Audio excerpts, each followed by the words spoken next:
ಆಚರಣೆ ಮಾಡಿದವರ ವಿರುದ್ಧ ಕೇಸ್ ದಾಖಲಾಗಿದೆ. ಸಾರ್ವಜನಿಕರಿಗೆ ವಾಹನ ಸವಾರರಿಗೆ ಕಿರಿಕಿರಿ ಉಂಟು ಮಾಡಿದ್ದಕ್ಕಾಗಿ ಕೇಸನ್ನು ದಾಖಲಿಸಲಾಗಿದೆ.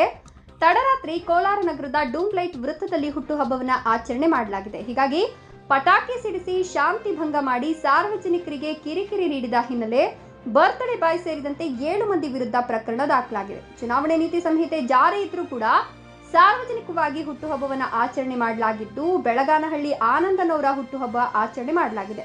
ಹೀಗಾಗಿ ಕೋಲಾರ ನಗರ ಠಾಣೆಯಲ್ಲಿ ಪ್ರಕರಣ